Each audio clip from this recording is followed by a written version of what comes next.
Welcome everybody.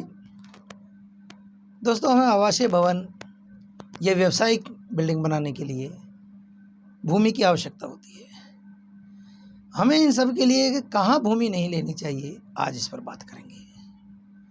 भूमि लेने से पहले पहली नज़र में हम कैसे जानें कि कैसे स्थान पर हमें भूमि नहीं लेनी चाहिए, कैसे क्षेत्र में भूमि नहीं लेनी चाहिए, किस तरीके की भूमि नहीं लेनी चाहिए, इस पर आज बात करेंगे। दोस्तों, भूमि नदी के घाट में हो, यानी कि बाढ़ क्षेत्र में हो, तो भी हमें भूमि वहाँ नहीं लेनी चाहिए, ना आवासीय भवन के लिए, ना व्यावसायिक भवन के लिए, व्यावसायिक बिल्डिंग के लिए। तो जहाँ बड़े बड़े पत्थर पड़े हों, विशालकाय पत्थर पड़े हों, वहाँ भी हमें भूमि नहीं लेनी चाहिए। पर्वत के समीप, नज़दीक, या जहाँ पहाड़ पर्वत समाप्त हो रहा है, वहाँ भी हमें भूमि नहीं लेनी चाहिए। भूमि में बड़े बड़े गड्ढे हों या दरारें पड़ रही हों, तो हमें उस स्थान पर भी भूमि नहीं लेनी चाहिए। वहाँ जानकारी से पता लगे कि जो क्षेत्र है वो महाघोर वायु पीड़ित है, अर्थात वहाँ बहुत तेज हवाएं चलती हैं। तेज हवाएं चलती हैं, उस क्षेत्र में भी हमें भूमि नहीं लेनी चाहिए। उस क्षेत्र में ज़्यादा जंगली जानवरों जैसे रीछ भालुओं का आना जाना है, रीछ भालुओं से युक्त ज़मीन है, या वहाँ हाथियों का अधिकता है, हाथियों की अधिकता है, हाथियों का झुंड का आना जाना है, तो भी हमें उस क्षेत्र में भी भूमि नहीं लेनी चाहिए।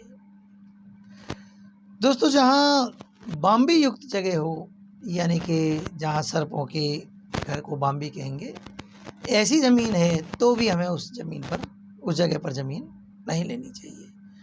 चौराहे पर और ऊपर से महावृक्ष के आसपास भी हमें ज़मीन नहीं लेनी। चौराहा हो और चौराहे के आसपास महावृक्ष हो, तो हमें उसके आसपास भी ज़मीन नहीं लेनी चाहिए। दोस्तों, देवालय के पास, यानी मंदिर के पास भी, मंदिर मस्जिद जो भी है, देवालय के पास भी हमें आवासीय भवन के लिए ज़मीन, आवासीय भवन या व्यवसाय नहीं लेनी चाहिए। दोस्तों, जहाँ शासकीय लोग रहते हैं, जैसे मंत्री इत्यादि, वहाँ भी हमें ज़मीन नहीं लेनी चाहिए। दोस्तों, मुख्य मार्ग से बहुत दूर हो वो ज़मीन, तो भी हमें वहाँ ज़मीन नहीं लेनी चाहिए। ज़मीन टीले युक्त हो, यानी ज़मीन पर बहुत ऊंचे ऊंचे टीले हों, तो भी उस स्थान पर ज़मीन नहीं लेनी चाहिए। ज़मीन रेतीली हो, तो भी नहीं लेनी चाहिए हमें वहाँ। उस ज़मीन पर पानी का ठहराव हो, काई जम गई हो, गड्ढे बने हुए हों पानी के, या कीचड़ या दलदल बन गया हो, बना हुआ हो, तो हमें उस ज़मीन पर, उस जगह पर भी ज़मीन नहीं लेनी चाहिए।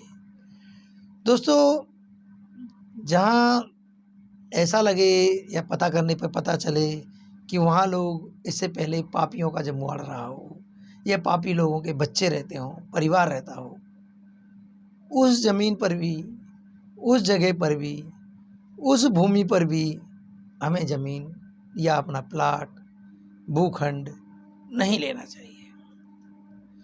दोस्तों, ये बात हमने बताई कि जिसे ज़मीन का इसमें आकार, साइज़ बाद की बात है।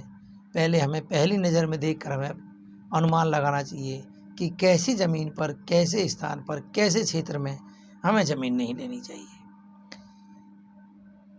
ठीक है साथियों, अगले वीडियो में बात करेंगे हम कि हर एक की अलग अलग, कि कैसी ज़मीन पर, कैसे स्थान पर, कैसे आकार का प्लाट हमें नहीं लेना चाहिए। मिलते हैं अगले वीडियो में।